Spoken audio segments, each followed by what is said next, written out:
We're here with Tommy Tadeo. How's it going, Tommy? Good, man. How are you? Good. Tell us about your martial arts journey. I started training jiu-jitsu about 10-ish years ago, off and on. Grew up with some limitations, so I was sensitive about my neck because I used to have a trach, which is like a hole in the neck to breathe. So I was always eerie about people putting their hands around my throat or on it, or like if I were to get in like a scuffle or something, like someone hurting me. And my dad, always used to bring home the bootleg UFC tapes, and I always really appreciated the guys in the gis choking everybody out that were bigger than them. And so when I was 18 and I had an opportunity, I wasn't 18, I was a little bit older, but I researched it, found a spot in San Diego. I started training a little bit, took a break, then I really started training back in 2011 for a while, and then eventually found my way to start training under Johnny Faria. And through that, I was able to start taking photos of jiu-jitsu and MMA and related martial arts. So you're training with Faria. You're also training in Alliance Carlsbad. Is that right? Yeah, so I train between Alliance Carlsbad and Alliance Miramar under Johnny Faria, Johnny Souza, Mark Borges, Peter, all those guys. And would you say that, knowing some jiu-jitsu and kind of how to defend yourself has helped you, kind of through your life? Yeah, definitely. I feel more confident about keeping myself safe and protecting me.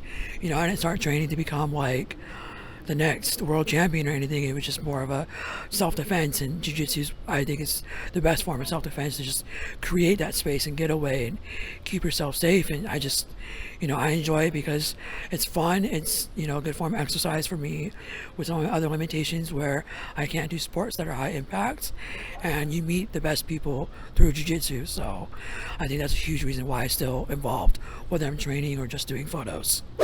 And jiu-jitsu's, pretty intense. I mean, you're going 100%, but I mean, how do you do that? Because I know you've had how many surgeries? I've had 73 surgeries. Like I said, I used to have a trach, so that was either a bi-weekly or monthly surgery. I've had surgeries done on my hips, my knees and feet. Essentially, they've all been rebuilt in one shape or form. I just kind of take it day by day. Like, I take breaks, if I'm not feeling well, or, I'm pretty in tune with my body. So if I need to take a month or two off, I do. Luckily, Johnny Faria and everybody have always been very welcoming and understanding of my limitations. So it's never been awkward where I just train and don't train, except for when I got my blue belt, and then a few months later COVID hit. And so now I fell under the whole blue belt curse of getting the blue belt and taking off. And you said you're into photography. I know you've shot, jiu-jitsu and MMA. Tell me about some of the jiu-jitsu tournaments and people you've shot in the jiu-jitsu world.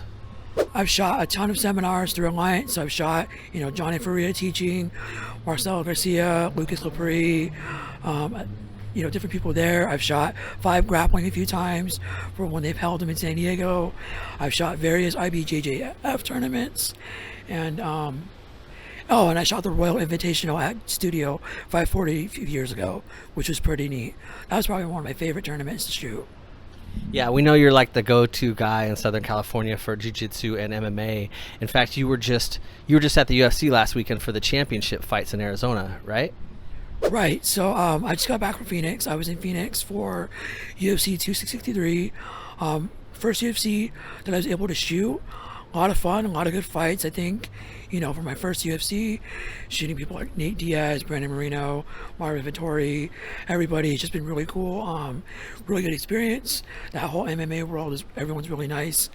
Definitely pushed my limits as a photographer because I've never shot a UFC or that caliber of an MMA event. So it was a lot of learning on the fly, but I think I did a pretty good job. I've got a lot of love on the photos, so that's been pretty cool, and I'm looking forward to shooting more events in the future. And it's not like you just got started. You've been shooting for a long time. In fact, you were in the music scene shooting a lot of bands. Is that right?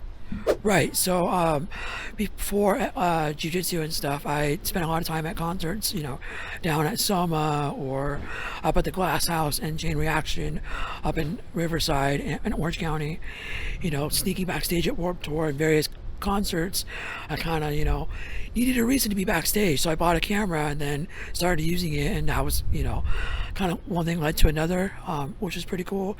Shooting concerts is my favorite.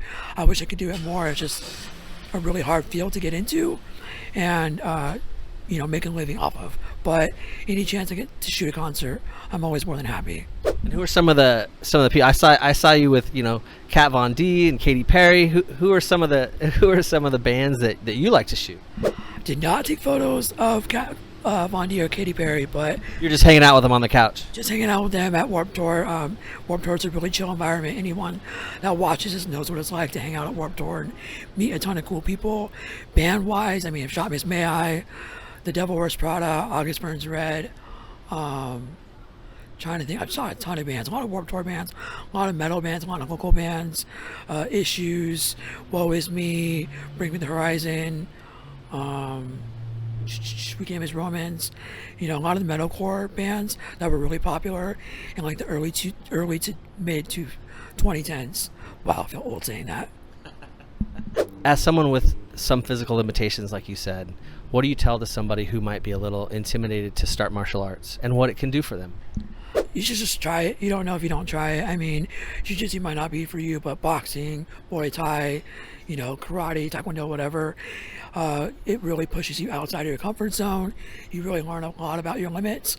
There are a lot of things I was scared to do or didn't want to do before trying martial arts, but then once you do it and you realize you could do this, then you more prone or more willing to try other things. Like I do rock climbing every now and then. Would have never tried that if I hadn't tried jiu-jitsu. I do archery with you and Evan and everybody. Never would have tried that had it not been for jiu-jitsu, not only because of the jiu-jitsu itself, but the people you meet through doing martial arts.